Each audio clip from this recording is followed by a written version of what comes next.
Hello friend, स्वागत है आपका अपने चैनल आस क्लास में। आज की इस वीडियो में सभी विषयों से 100 ऑब्जेक्टिव प्रश्न बताएंगे और ये जो 100 ऑब्जेक्टिव प्रश्न है ये आपके फाइनल बोर्ड परीक्षा के लिए काफ़ी महत्वपूर्ण है। तो एक भी प्रश्न आप लोग स्किप मत कीजिएगा। वीडियो को प्लीज़ आप लोग शुरू से लेके अंत तक देखिएगा और इसका पीडीएफ हम बिल्कुल फ्री में देंगे और लास्ट में हम आपको बताएंगे कि इसका पीडीएफ आपको कहाँ से डाउनलोड करना है। तो आइए शुरू करते हैं पहले नंबर प्रश्न से। तो पहला नंबर प्रश्न है कि रुधिर का कौन सा अवयव रक्त स्राव को रोकता है। यहाँ पे आपको बताना है कि रुधिर का कौन सा अवयव रक्त स्राव को रोकता है। तो प्लेटलेट्स रोकता है, इसे आपको याद रखना है। यहाँ पे सी वाला ऑप्शन बिल्कुल ही सही हो जाएगा। और जो रुधिर होता है ये लाल किसके कारण से दिखाई देता है, तो हीमोग्लोबिन के कारण से दिखाई देता है। तो ये भी साथ में आपको याद रखना है। आइए देखते हैं अगला प्रश्न। दो नंबर प्रश्न है कि भारत में नीति आयोग की स्थापना कब हुई थी। यहाँ पे आपको बताना है कि भारत में नीति आयोग की स्थापना कब हुई थी।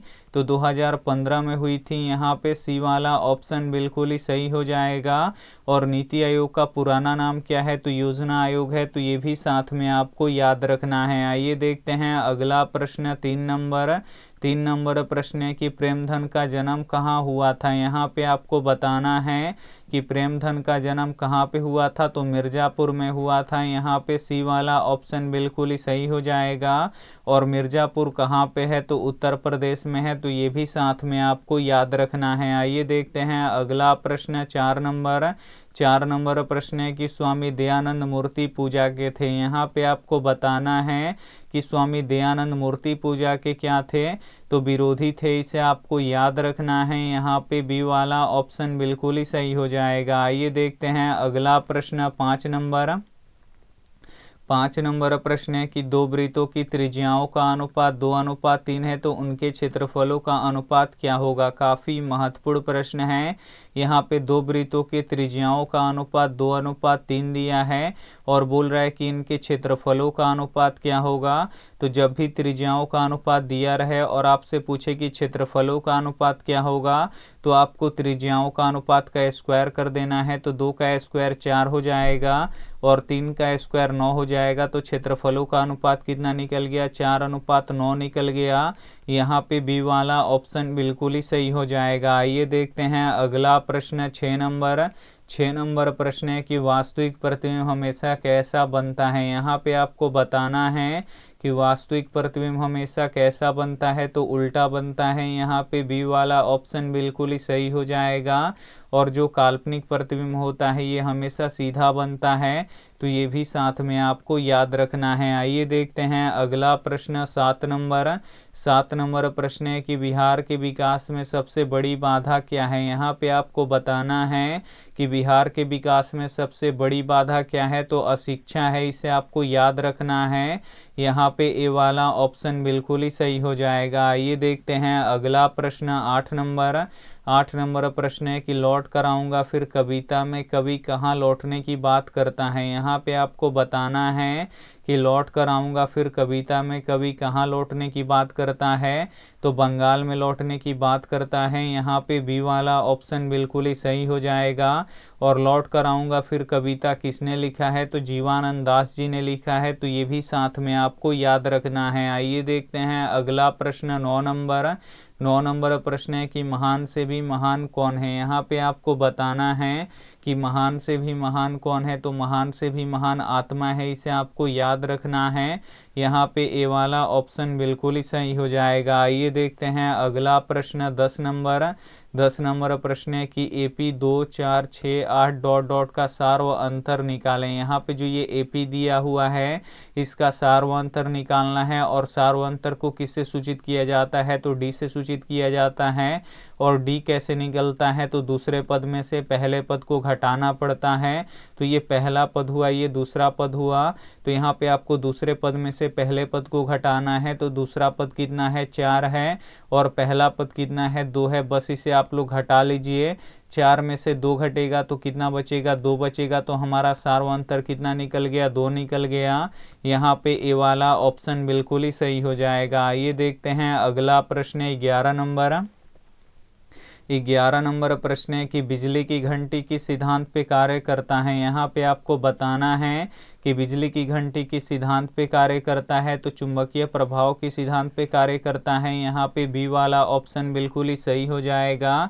और जो विद्युत फ्यूज होता है ये विद्युत धारा के ऊष्मीय प्रभाव पे कार्य करता है, तो ये भी साथ में आपको याद रखना है। आइए देखते हैं अगला प्रश्न 12 नंबर प्रश्न है कि धर्म को राजनीति से अलग नहीं किया जा सकता, ये किसने कहा है। काफ़ी महत्वपूर्ण प्रश्न है। यहाँ पे आपको बताना है कि धर्म को राजनीति से अलग नहीं किया जा सकता किसने कहा है, तो महात्मा गांधी जी ने कहा है। यहाँ पे ए वाला ऑप्शन बिल्कुल ही सही हो जाएगा। और गांधी जी का जन्म किस राज्य में हुआ है, तो उत्तर प्रदेश राज्य में हुआ, यहाँ पे गुजरात राज्य में हुआ है, तो ये भी साथ में आपको याद रखना है। आइए देखते हैं अगला प्रश्न 13 नंबर प्रश्न है कि हमारा कर्तव्य भारत के प्रति क्या होना चाहिए। यहाँ पे आपको बताना है कि हमारा कर्तव्य भारत के प्रति क्या होना चाहिए, तो राष्ट्रभक्ति का होना चाहिए, इसे आपको याद रखना है। यहाँ पे ए वाला ऑप्शन बिल्कुल ही सही हो जाएगा। आइए देखते हैं अगला प्रश्न 14 नंबर प्रश्न है कि संस्कार को कितने भागों में बांटा गया है। यहाँ पे आपको बताना है कि संस्कार को कितने भागों में बांटा गया है, तो संस्कार को 5 भागों में बांटा गया है। यहाँ पे बी वाला ऑप्शन बिल्कुल ही सही हो जाएगा। और संस्कार कितने होते हैं, तो 16 होते हैं, तो ये भी साथ में आपको याद रखना है। आइए देखते हैं अगला प्रश्न 15 नंबर प्रश्न है कि किसी घटना का प्रायिकता नहीं होता है। इसमें से आपको बताना है कि कौन किसी घटना का प्रायिकता नहीं होता है, तो माइनस में किसी भी घटना का प्रायिकता नहीं होता है, इसे आपको याद रखना है। यहाँ पे ए वाला ऑप्शन बिल्कुल ही सही हो जाएगा। आइए देखते हैं अगला प्रश्न 16 नंबर प्रश्न है कि निम्न में से किसका उपयोग खाना बनाने वाले ईंधन में नहीं होता है। यहाँ पे आपको बताना है कि निम्न में से किसका उपयोग खाना बनाने वाले ईंधन में नहीं होता है, तो सीएनजी का नहीं होता है। यहाँ पे ए वाला ऑप्शन बिल्कुल ही सही हो जाएगा। और सीएनजी का उपयोग कहाँ पे होता है, तो मोटर गाड़ी में होता है, तो ये भी साथ में आपको याद रखना है। और सीएनजी का पूरा नाम क्या होता है, तो कंप्रेस्ड नेचुरल गैस होता है, इसे आपको याद रखना है। और एलपीजी का पूरा नाम क्या होता है, तो लिक्विफाइड पेट्रोलियम गैस होता है, तो ये भी साथ में आपको याद रखना है। आइए देखते हैं अगला प्रश्न 17 नंबर प्रश्न है कि सूचना के अधिकार से लोग होते हैं। यहाँ पे आपको बताना है कि सूचना के अधिकार से लोग होते हैं, तो सूचना के अधिकार से लोग जागरूक होते हैं, इसे आपको याद रखना है। यहाँ पे ए वाला ऑप्शन बिल्कुल ही सही हो जाएगा। आइए देखते हैं अगला प्रश्न 18 नंबर प्रश्न है कि किसने मदन को एक घूसा रसीद कर दिया। यहाँ पे आपको बताना है कि किसने मदन को एक घूसा रसीद कर दिया, तो खोखा ने मदन को एक घूसा रसीद कर दिया।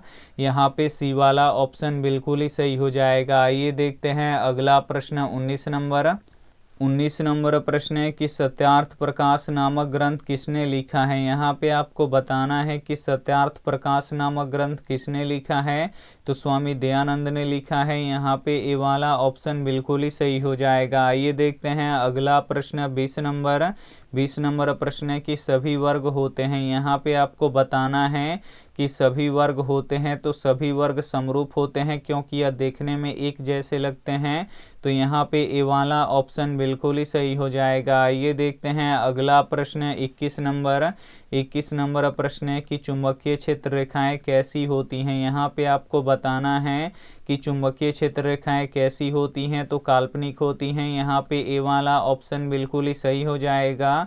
और चुंबकीय क्षेत्र रेखाएं उत्तरी ध्रुव से निकलती हैं और दक्षिणी ध्रुव में प्रवेश करती हैं, तो ये भी साथ में आपको याद रखना है। आइए देखते हैं अगला प्रश्न 22 नंबर प्रश्न है कि विकसित राज्यों की क्या अधिक होती हैं। यहाँ पे आपको बताना है कि विकसित राज्यों की क्या अधिक होती है, तो प्रति व्यक्ति आय अधिक होती हैं। यहाँ पे बी वाला ऑप्शन बिल्कुल ही सही हो जाएगा।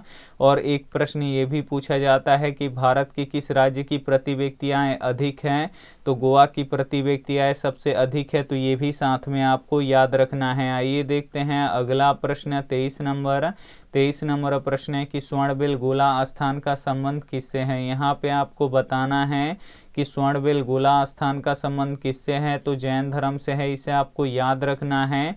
यहाँ पे ए वाला ऑप्शन बिल्कुल ही सही हो जाएगा। आइए देखते हैं अगला प्रश्न 24 नंबर। 24 नंबर प्रश्न है कि सत्यकामो किस पात्र से ढका हुआ है। यहाँ पे आपको बताना है कि सत्यकामो किस पात्र से ढका हुआ है, तो हिरण्मय पात्र से ढका हुआ है, इसे आपको याद रखना है। यहाँ पे ए वाला ऑप्शन बिल्कुल ही सही हो जाएगा। ये देखते हैं अगला प्रश्न 25 नंबर। 25 नंबर प्रश्न है कि कॉट थीटा निम्न में से किसके बराबर है। यहाँ पे आपको बताना है कि कॉट थीटा किसके बराबर होता है, तो ये कॉस थीटा बटा साइन थीटा के बराबर होता है। ये फॉर्मूला ही पूछ लिया गया है, तो यहाँ पे बी वाला ऑप्शन बिल्कुल ही सही हो जाएगा। एक प्रश्न ये भी पूछा जाता है कि टेन थीटा किसके बराबर होता है, तो ये साइन थीटा बटा कॉस थीटा के बराबर होता है, तो ये भी साथ में आपको याद रखना है। आइए देखते हैं अगला प्रश्न 26 नंबर। 26 नंबर प्रश्न है कि धातुओं का राजा किसे कहते हैं। यहाँ पे आपको बताना है कि धातुओं का राजा किसे कहते हैं, तो सोना को कहते हैं। यहाँ पे ए वाला ऑप्शन बिल्कुल ही सही हो जाएगा। और जो सोना होता है ये अम्लराज में घुलता है, तो ये भी साथ में आपको याद रखना है। आइए देखते हैं अगला प्रश्न 27 नंबर। 27 नंबर प्रश्न है कि बिहार के अर्थव्यवस्था में किसका योगदान अधिक है। यहाँ पे आपको बताना है कि बिहार के अर्थव्यवस्था में किसका योगदान अधिक है, तो कृषि का योगदान अधिक है। यहाँ पे बी वाला ऑप्शन बिल्कुल ही सही हो जाएगा। और कृषि को प्राथमिक क्षेत्र कहा जाता है, तो ये भी साथ में आपको याद रखना है। आइए देखते हैं अगला प्रश्न 28 नंबर। 28 नंबर प्रश्न है कि आविन्यो किस नदी के किनारे स्थित है। यहाँ पे आपको बताना है कि आविन्यो किस नदी के किनारे स्थित है, तो रोन नदी के किनारे स्थित है। यहाँ पे बी वाला ऑप्शन बिल्कुल ही सही हो जाएगा। और आविन्यो किस देश में है, तो फ्रांस में है, तो ये भी साथ में आपको याद रखना है। आइए देखते हैं अगला प्रश्न 29 नंबर। 29 नंबर प्रश्न है कि अक्षर आरंभ कैसा संस्कार है। यहाँ पे आपको बताना है कि अक्षर आरंभ कैसा संस्कार है, तो ये शिक्षा संस्कार है, इसे आपको याद रखना है। यहाँ पे बी वाला ऑप्शन बिल्कुल ही सही हो जाएगा। ये देखते हैं अगला प्रश्न 30 नंबर। 30 नंबर प्रश्न है कि एपी के क्रमागत पदों के अंतर को क्या कहते हैं। यहाँ पे आपको बताना है कि एपी के क्रमागत पदों के अंतर को क्या कहते हैं, तो सार्वअंतर कहते हैं। यहाँ पे बी वाला ऑप्शन बिल्कुल ही सही हो जाएगा। और सार्वअंतर को डी से सूचित किया जाता है, तो ये भी साथ में आपको याद रखना है। आइए देखते हैं अगला प्रश्न 31 नंबर। 31 नंबर प्रश्न है कि आग को बुझाने के लिए किस गैस का प्रयोग किया जाता है। यहाँ पे आपको बताना है कि आग को बुझाने के लिए किस गैस का प्रयोग किया जाता है, तो कार्बन डाइऑक्साइड गैस का उपयोग किया जाता है। यहाँ पे डी वाला ऑप्शन बिल्कुल ही सही हो जाएगा। और वायुमंडल में कार्बन डाइऑक्साइड कितना प्रतिशत पाया जाता है, तो कार्बन डाइऑक्साइड 0.03% पाया जाता है, तो ये भी साथ में आपको याद रखना है। आइए देखते हैं अगला प्रश्न 32 नंबर। 32 नंबर प्रश्न है कि एटीएम से पैसे निकाले एवं रखे जा सकते हैं। यहाँ पे आपको बताना है कि एटीएम से पैसे निकाले एवं रखे जा सकते हैं, तो हम 24 घंटे पैसे निकाल भी सकते हैं और रख भी सकते हैं, तो यहाँ पे डी वाला ऑप्शन बिल्कुल ही सही हो जाएगा। आइए देखते हैं अगला प्रश्न 33 नंबर। 33 नंबर प्रश्न है कि उगते सूरज के देश किस देश को कहा जाता है। यहाँ पे आपको बताना है कि उगते सूरज के देश किस देश को कहा जाता है, तो जापान को कहा जाता है, इसे आपको याद रखना है। यहाँ पे डी वाला ऑप्शन बिल्कुल ही सही हो जाएगा। ये देखते हैं अगला प्रश्न 34 नंबर। 34 नंबर प्रश्न है कि पटना का इतिहास कितना वर्ष पुराना है। यहाँ पे आपको बताना है कि पटना का इतिहास कितना वर्ष पुराना है, तो 2500 वर्ष पुराना है, इसे आपको याद रखना है। यहाँ पे ए वाला ऑप्शन बिल्कुल ही सही हो जाएगा। ये देखते हैं अगला प्रश्न 35 नंबर। 35 नंबर प्रश्न है कि 3, 5, 4, 3, 2, 1, 3, 3 का बहुलक ज्ञात करें। जो ये आंकड़ा दिया हुआ है इसका आपको बहुलक निकालना है। तो बहुलक कैसे निकलता है, तो जो सबसे ज़्यादा बार आया होता है वही बहुलक होता है। तो यहाँ पे 3 सबसे ज़्यादा बार आया है, तो 3 इसका बहुलक हो जाएगा। यहाँ पे ए वाला ऑप्शन बिल्कुल ही सही हो जाएगा। ये देखते हैं अगला प्रश्न 36 नंबर प्रश्न है कि निम्न में से किसका उपयोग फल पकाने में किया जाता है। इसमें से आपको बताना है कि किसका उपयोग हम फल पकाने में करते हैं। तो एथिलीन का उपयोग हम फल पकाने में करते हैं। यहाँ पे बी वाला ऑप्शन बिल्कुल ही सही हो जाएगा। और जो ऑक्सिन और जिब्रेलिन्स होता है ये पादप का वृद्धि हार्मोन होता है, तो ये भी साथ में आपको याद रखना है। आइए देखते हैं अगला प्रश्न 37 नंबर प्रश्न है कि जेम्स वाट ने किस यंत्र का आविष्कार किया था। यहाँ पे आपको बताना है कि जेम्स वाट ने किस यंत्र का आविष्कार किया था। तो वाष्प इंजन का आविष्कार किया था, इसे आपको याद रखना है। यहाँ पे सी वाला ऑप्शन बिल्कुल ही सही हो जाएगा। आइए देखते हैं अगला प्रश्न 38 नंबर प्रश्न है कि बहादुर कौन था। यहाँ पे आपको बताना है कि बहादुर कौन था। तो जो बहादुर था ये कहानीकारक का नौकर था, इसे आपको याद रखना है। यहाँ पे बी वाला ऑप्शन बिल्कुल ही सही हो जाएगा। आइए देखते हैं अगला प्रश्न 39 नंबर प्रश्न है कि स्वामी दयानंद ने किस नगर में आर्य समाज की स्थापना की है। यहाँ पे आपको बताना है कि स्वामी दयानंद ने किस नगर में आर्य समाज की स्थापना की है। तो मुंबई में किए, इसे आपको याद रखना है। यहाँ पे बी वाला ऑप्शन बिल्कुल ही सही हो जाएगा। आइए देखते हैं अगला प्रश्न 40 नंबर प्रश्न है कि 625 में 5 का अधिकतम घात कितना होगा। काफ़ी महत्वपूर्ण प्रश्न है। यहाँ पे पूछ रहा है कि 625 में 5 का अधिकतम घात क्या होगा। तो इसका हम गुणनखंड कर लेते हैं। तो यहाँ पे देखिए 5 एकम 5, 5 दूना 10, 50 25। अब यहाँ पे फिर 5 से जाएगा, 5 दूना 10, 50 25। अब यहाँ पे देखिए 5 50 25। अब यहाँ पे देखिए 5 कितना आया, तो यहाँ पे देख सकते हैं 4 बार है।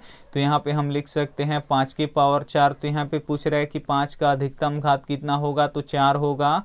यहाँ पे डी वाला ऑप्शन बिल्कुल ही सही हो जाएगा। आइए देखते हैं अगला प्रश्न 41 नंबर प्रश्न है कि नाभिकीय विखंडन को नियंत्रित करने में प्रयुक्त होता है। यहाँ पे आपको बताना है कि नाभिकीय विखंडन को नियंत्रित करने में हम किसका उपयोग करते हैं।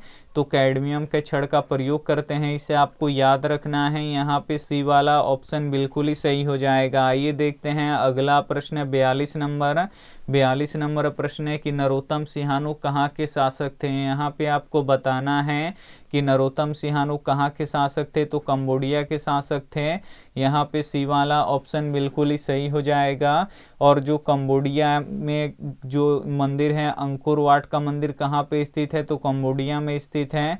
तो ये भी साथ में आपको याद रखना है। आइए देखते हैं अगला प्रश्न 43 नंबर प्रश्न है कि मंगमा थी। यहाँ पे आपको बताना है कि मंगमा कैसी थी। तो जो मंगमा थी ये अंधविश्वासी थी, इसे आपको याद रखना है। यहाँ पे सी वाला ऑप्शन बिल्कुल ही सही हो जाएगा। आइए देखते हैं अगला प्रश्न 44 नंबर प्रश्न है कि देवलोक का मार्ग किससे खुलता है। यहाँ पे आपको बताना है कि देवलोक का मार्ग किससे खुलता है। तो सत्य से खुलता है, इसे आपको याद रखना है। यहाँ पे बी वाला ऑप्शन बिल्कुल ही सही हो जाएगा। आइए देखते हैं अगला प्रश्न 45 नंबर प्रश्न है कि एक घात वाले बहुपद को क्या कहते हैं। यहाँ पे आपको बताना है कि एक घात वाले बहुपद को क्या कहते हैं। तो रैखिक बहुपद कहते हैं। यहाँ पे बी वाला ऑप्शन बिल्कुल ही सही हो जाएगा। और 2 घात वाले बहुपद को द्विघात बहुपद कहते हैं। और 3 घात वाले बहुपद को त्रिघात बहुपद कहते हैं। और 4 घात वाले बहुपद को चतुर्घात बहुपद कहते हैं। तो ये भी साथ में आपको याद रखना है। आइए देखते हैं अगला प्रश्न 46 नंबर प्रश्न है कि भारत में सिलिकॉन वैली के नाम से किसे जाना जाता है। यहाँ पे आपको बताना है कि भारत में सिलिकॉन वैली के नाम से किसे जाना जाता है। तो बेंगलुरु को जाना जाता है, इसे आपको याद रखना है। यहाँ पे बी वाला ऑप्शन बिल्कुल ही सही हो जाएगा। आइए देखते हैं अगला प्रश्न 47 नंबर प्रश्न है कि पशुपालन और मत्स्य पालन किस क्षेत्र का अंग है। यहाँ पे आपको बताना है कि पशुपालन और मत्स्य पालन किस क्षेत्र का अंग है। तो पशुपालन और मत्स्य पालन कृषि में आता है। और कृषि किस क्षेत्र का अंग है, तो प्राथमिक क्षेत्र का अंग है। यहाँ पे ए वाला ऑप्शन बिल्कुल ही सही हो जाएगा। आइए देखते हैं अगला प्रश्न 48 नंबर प्रश्न है कि बहादुर पर चोरी का आरोप किसने लगाया था। यहाँ पे आपको बताना है कि बहादुर पर चोरी का आरोप किसने लगाया था। तो निर्मला के रिश्तेदार ने लगाया था, इसे आपको याद रखना है। यहाँ पे डी वाला ऑप्शन बिल्कुल ही सही हो जाएगा। आइए देखते हैं अगला प्रश्न 49 नंबर प्रश्न है कि मेगास्थनीज किसके समय में पटना आया था। यहाँ पे आपको बताना है कि मेगास्थनीज किसके समय में पटना आया था, तो चंद्रगुप्त मौर्य के समय में पटना आया था, इसे आपको याद रखना है। यहाँ पे सी वाला ऑप्शन बिल्कुल ही सही हो जाएगा। आइए देखते हैं अगला प्रश्न 50 नंबर प्रश्न है कि एक्स अक्ष को क्या कहते हैं, तो एक्स अक्ष को भुज कहते हैं। यहाँ पे ए वाला ऑप्शन बिल्कुल ही सही हो जाएगा। और वाई अक्ष को कोटि कहते हैं, तो ये भी साथ में आपको याद रखना है। आइए देखते हैं अगला प्रश्न 51 नंबर प्रश्न है कि किस यंत्र की सहायता से रक्तदाब मापा जाता है। यहाँ पे आपको बताना है कि किस यंत्र की सहायता से रक्तदाब मापा जाता है, तो स्फाइग्नोमीटर की सहायता से रक्तदाब मापा जाता है। यहाँ पे सी वाला ऑप्शन बिल्कुल ही सही हो जाएगा। ये देखते हैं अगला प्रश्न 52 नंबर प्रश्न है कि पंचायती राज्य की शुरुआत किस राज्य से हुआ था। यहाँ पे आपको बताना है कि पंचायती राज्य की शुरुआत किस राज्य से हुआ था, तो राजस्थान से हुआ था, इसे आपको याद रखना है। यहाँ पे सी वाला ऑप्शन बिल्कुल ही सही हो जाएगा। ये देखते हैं अगला प्रश्न 53 नंबर प्रश्न है कि मैक्स मुलर के अनुसार सच्चे भारत के दर्शन कहाँ होता है। यहाँ पे आपको बताना है कि मैक्स मुलर के अनुसार सच्चे भारत का दर्शन कहाँ पे होता है, तो ग्रामीण भारत में होता है, इसे आपको याद रखना है। यहाँ पे डी वाला ऑप्शन बिल्कुल ही सही हो जाएगा। ये देखते हैं अगला प्रश्न 54 नंबर प्रश्न है कि राजशेखर की रचना कौन सी है। यहाँ पे आपको बताना है कि राजशेखर की रचना कौन सी है, तो काव्य मीमांसा है, इसे आपको याद रखना है। यहाँ पे ए वाला ऑप्शन बिल्कुल ही सही हो जाएगा। ये देखते हैं अगला प्रश्न 55 नंबर प्रश्न है कि वृत्त की सबसे बड़ी जीवा कहलाती है। यहाँ पे आपको बताना है कि जो वृत्त की जो सबसे बड़ी जीवा होती है उसे क्या कहते हैं, तो उसे व्यास कहते हैं। यहाँ पे सी वाला ऑप्शन बिल्कुल ही सही हो जाएगा। और व्यास को डी से सूचित करते हैं, तो ये भी साथ में आपको याद रखना है। आइए देखते हैं अगला प्रश्न 56 नंबर प्रश्न है कि चुंबकीय क्षेत्र रेखाएं किस ध्रुव से निकलती हैं। यहाँ पे आपको बताना है कि चुंबकीय क्षेत्र रेखाएं किस ध्रुव से निकलती हैं, तो उत्तरी ध्रुव से निकलती हैं और ये दक्षिणी ध्रुव में प्रवेश करती हैं, तो ये भी साथ में आपको याद रखना है। आइए देखते हैं अगला प्रश्न 57 नंबर प्रश्न है कि चावल की खेती मुख्य रूप से किस मिट्टी पे होता है। यहाँ पे आपको बताना है कि चावल की खेती मुख्य रूप से किस मिट्टी पर होता है, तो जलोढ़ मिट्टी पे होता है। यहाँ पे बी वाला ऑप्शन बिल्कुल ही सही हो जाएगा।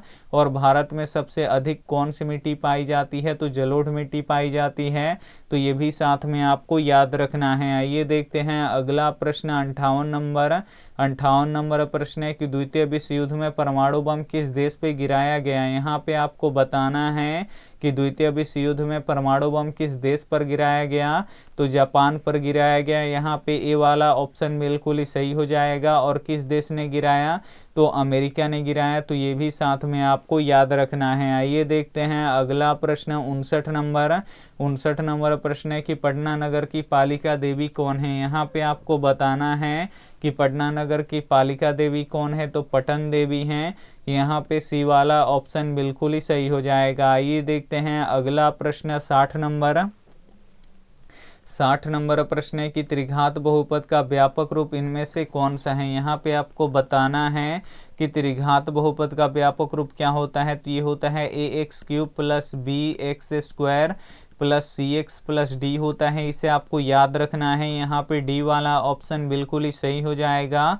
और द्विघात बहुपद का व्यापक रूप होता है ax² + bx + c होता है, तो ये भी साथ में आपको याद रखना है। आइए देखते हैं अगला प्रश्न 61 नंबर प्रश्न है कि मिल्क ऑफ मैग्नीशिया का pH मान कितना होता है। यहाँ पे आपको बताना है कि मिल्क ऑफ मैग्नीशिया का pH मान कितना होता है, तो 10.5 होता है।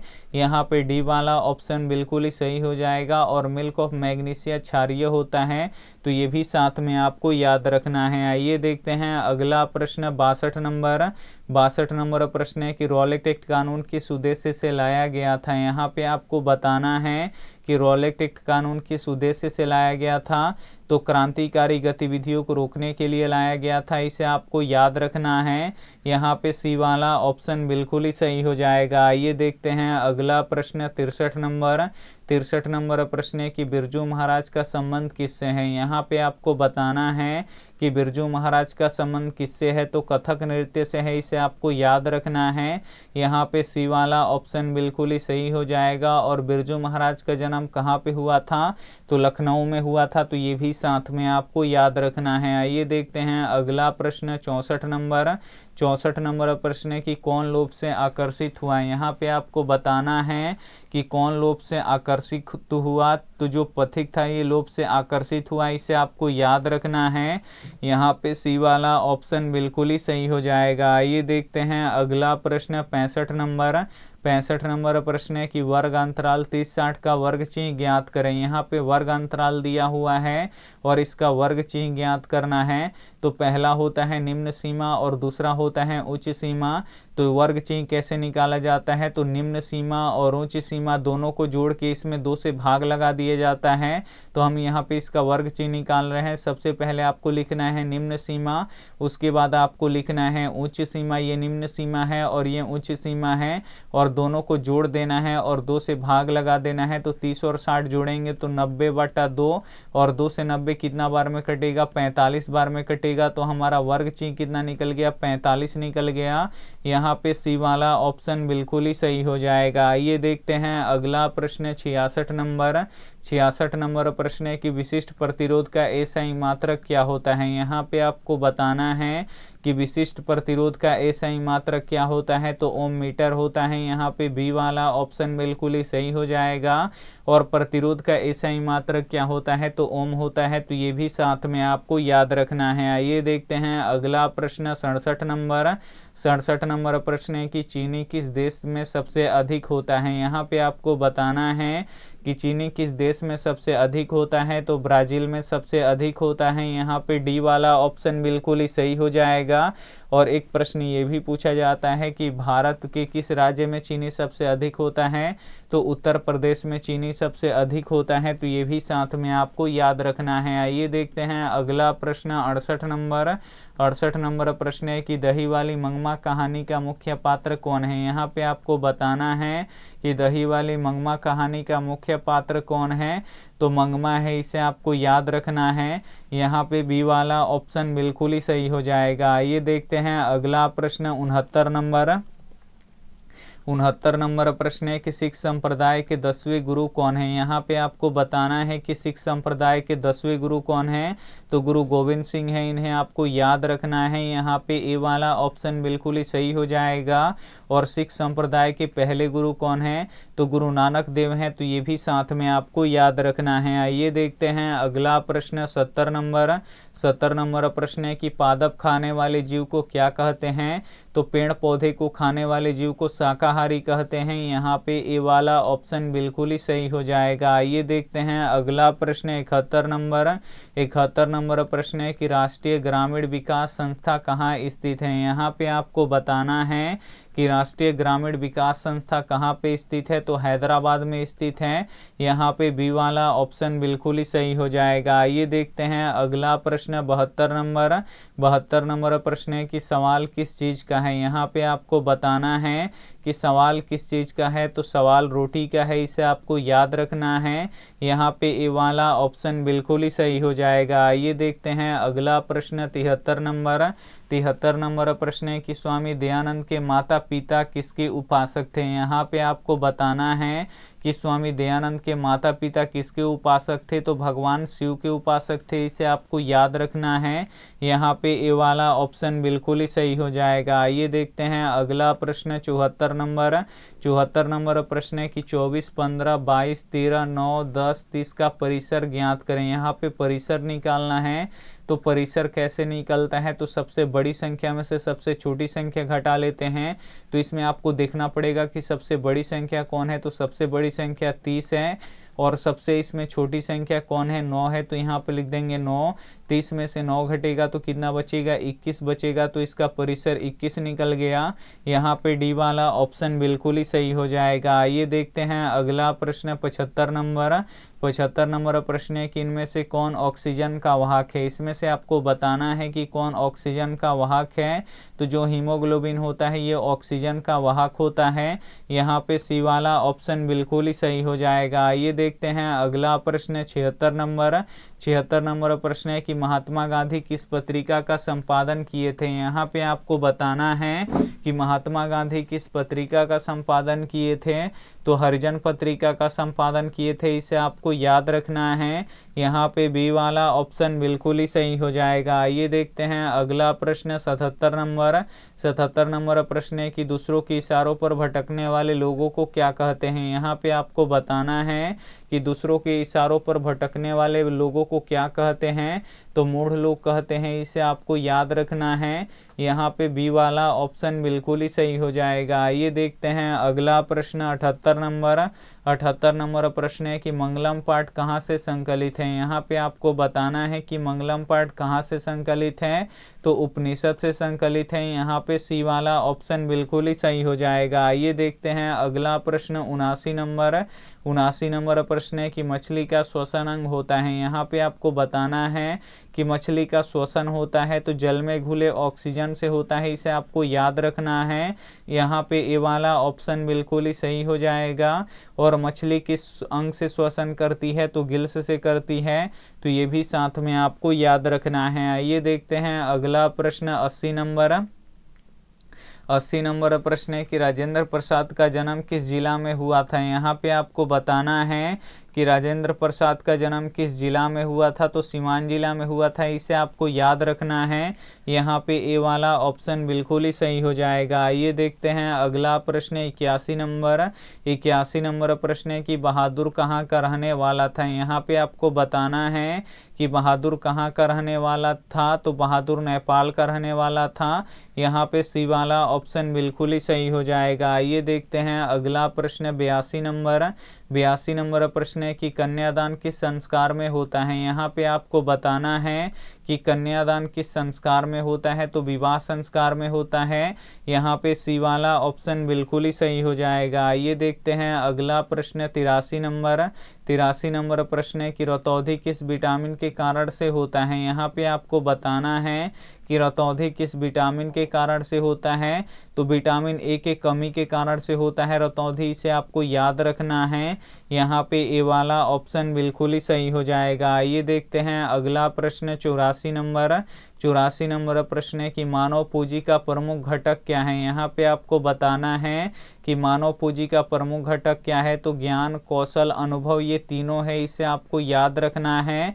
तो यहाँ पे डी वाला ऑप्शन बिल्कुल ही सही हो जाएगा। ये देखते हैं अगला प्रश्न 85 नंबर प्रश्न है कि बहादुर का बाप कहाँ मारा गया था। यहाँ पे आपको बताना है कि बहादुर का बाप कहाँ मारा गया था। तो युद्ध में मारा गया था, इसे आपको याद रखना है। यहाँ पे बी वाला ऑप्शन बिल्कुल ही सही हो जाएगा। ये देखते हैं अगला प्रश्न 86 नंबर प्रश्न है कि एशिया का सबसे बड़ा पुल किस नदी पर है। यहाँ पे आपको बताना है कि एशिया का सबसे बड़ा पुल किस नदी पर है। तो गंगा नदी पर है, इसे आपको याद रखना है। और जो गंगा नदी है ये भारत की सबसे लंबी नदी है, तो ये भी साथ में आपको याद रखना है। ये देखते हैं अगला प्रश्न 87 नंबर प्रश्न है कि निम्न में से कौन अभाज्य संख्या है। इसमें से आपको बताना है कि कौन अभाज्य संख्या है। तो जो अभाज्य संख्या होता है वो एक और खुद के सिवा किसी अन्य संख्या से नहीं कटता है। तो जो 7 है ये एक और 7 के सिवा किसी अन्य संख्या से नहीं कटेगा, तो ये अभाज्य संख्या हो जाएगा। यहाँ पे डी वाला ऑप्शन बिल्कुल ही सही हो जाएगा। ये देखते हैं अगला प्रश्न 88 नंबर प्रश्न है कि खाने का सोडा का रासायनिक नाम क्या है। यहाँ पे आपको बताना है कि खाने का सोडा का रासायनिक नाम क्या है। तो सोडियम बाइकार्बोनेट है। यहाँ पे बी वाला ऑप्शन बिल्कुल ही सही हो जाएगा। और धोने का सोडा का रासायनिक नाम सोडियम कार्बोनेट होता है, तो ये भी साथ में आपको याद रखना है। आइए देखते हैं अगला प्रश्न 89 नंबर प्रश्न है कि सबसे उत्तम किस्म का कोयला कौन सा होता है। यहाँ पे आपको बताना है कि सबसे उत्तम किस्म का कोयला कौन सा होता है। यानी अच्छा कोयला एंथ्रोसाइड होता है और जो खराब होता है ये पीट होता है। तो ये भी साथ में आपको याद रखना है। आइए देखते हैं अगला प्रश्न 90 नंबर प्रश्न है कि पूर्वज लक्ष्मी के लिए कितना जमीन छोड़ गए। यहाँ पे आपको बताना है कि पूर्वज लक्ष्मी के लिए कितना जमीन छोड़ गए। तो 1 बीघा जमीन छोड़ गए। यहाँ पे ए वाला ऑप्शन बिल्कुल ही सही हो जाएगा। ये देखते हैं अगला प्रश्न 91 नंबर प्रश्न है कि करमवीर कौन है। यहाँ पे आपको बताना है कि करमवीर कौन है। तो राम प्रवेश राम है, इन्हें आपको याद रखना है। यहाँ पे ए वाला ऑप्शन बिल्कुल ही सही हो जाएगा। आइए देखते हैं अगला प्रश्न 92 नंबर प्रश्न है कि 5, 3, 8, 2, 4 का माध्यिका ज्ञात करें। यहाँ पे इसका माध्यिका निकालना है। तो माध्यिका कैसे निकलता है, तो सबसे पहले आपको बढ़ते हुए क्रम में लिखना पड़ता है और जो संख्या बीच में आता है वही माध्यिका होता है। तो बढ़ते हुए क्रम में कैसे लिखा जाता है, सबसे पहले सबसे छोटा, फिर उससे बड़ा, फिर यहाँ पे देखिए उससे बड़ा क्या है 4 है और 4 से बड़ा क्या है 5 है। तो यहाँ पे लिख देंगे 5 और 5 से बड़ा क्या है 8 है। तो यहाँ पे लिख देंगे 8। अब यहाँ पे आपको बीच वाली संख्या चाहिए तो इधर से 2 संख्या छोड़ दीजिए, इधर से 2 संख्या छोड़ दीजिए। बीच में कौन सी संख्या आ रहा है, 4 आ रहा है। तो 4 इसका माध्यिका हो जाएगा। यहाँ पे ए वाला ऑप्शन बिल्कुल ही सही हो जाएगा। ये देखते हैं अगला प्रश्न 93 नंबर प्रश्न है कि धातुएं इलेक्ट्रॉन का क्या करती हैं। तो धातुएं इलेक्ट्रॉन का त्याग करती हैं, इसे आपको याद रखना है। यहाँ पे बी वाला ऑप्शन बिल्कुल ही सही हो जाएगा। और जो अधातु होता है ये इलेक्ट्रॉन को ग्रहण करता है। तो ये भी साथ में आपको याद रखना है। आइए देखते हैं अगला प्रश्न 94 नंबर प्रश्न है कि भारत का वित्तीय वर्ष शुरू होता है। तो भारत का वित्तीय वर्ष 1 अप्रैल से शुरू होता है। यहाँ पे सी वाला ऑप्शन बिल्कुल ही सही हो जाएगा। आइए देखते हैं अगला प्रश्न 95 नंबर प्रश्न है कि लक्ष्मी के पति का नाम क्या था। यहाँ पे आपको बताना है कि लक्ष्मी के पति का नाम क्या था। तो लक्ष्मण था, इसे आपको याद रखना है। यहाँ पे ए वाला ऑप्शन बिल्कुल ही सही हो जाएगा। आइए देखते हैं अगला प्रश्न 96 नंबर प्रश्न है कि पाटलिपुत्र नगर में क्या प्रसिद्ध है। यहाँ पे आपको बताना है कि पाटलिपुत्र नगर में क्या प्रसिद्ध है। तो गोलघर प्रसिद्ध है, इसे आपको याद रखना है।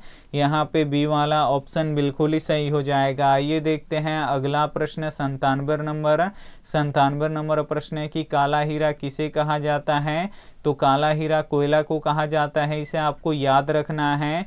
यहाँ पे सी वाला ऑप्शन बिल्कुल ही सही हो जाएगा। ये देखते हैं अगला प्रश्न 98 नंबर प्रश्न है कि संसार का सबसे बड़ा महादेश कौन सा है। तो संसार का सबसे बड़ा महादेश एशिया महादेश है, इसे आपको याद रखना है। यहाँ पे ए वाला ऑप्शन बिल्कुल ही सही हो जाएगा। ये देखते हैं अगला प्रश्न 99 नंबर प्रश्न है कि भीखनटोला गांव के निवासी कैसे थे।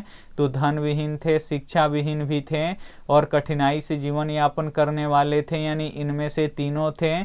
तो यहाँ पे डी वाला ऑप्शन बिल्कुल ही सही हो जाएगा। ये देखते हैं अंतिम प्रश्न 100 नंबर प्रश्न है कि सिरका में कौन सा अम्ल पाया जाता है। यहाँ पे आपको बताना है कि सिरका में कौन सा अम्ल पाया जाता है।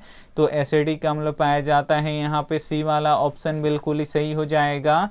और नींबू और संतरे में सिट्रिक अम्ल पाया जाता है और दूध और दही में लैक्टिक अम्ल पाया जाता है। काफ़ी महत्वपूर्ण 100 ऑब्जेक्टिव प्रश्न हम आपको बता चुके हैं और इसमें से जो भी प्रश्न आपको याद ना हो तो उसे आप लोग याद कर लीजिएगा। और ये रहा आपके लिए होमवर्क प्रश्न, इसका जवाब आपको कमेंट बॉक्स में देना है कि दाल किस पौष्टिक अंश का स्रोत है। ए ऑप्शन है प्रोटीन का, बी ऑप्शन है वसा का, सी ऑप्शन है कार्बोहाइड्रेट का, डी ऑप्शन है क्षार का। अब हम यहाँ पे बताएंगे कि इसका PDF आप लोग कहाँ से डाउनलोड कर सकते हैं और आप लोग ऑनलाइन टेस्ट कहाँ दे सकते हैं।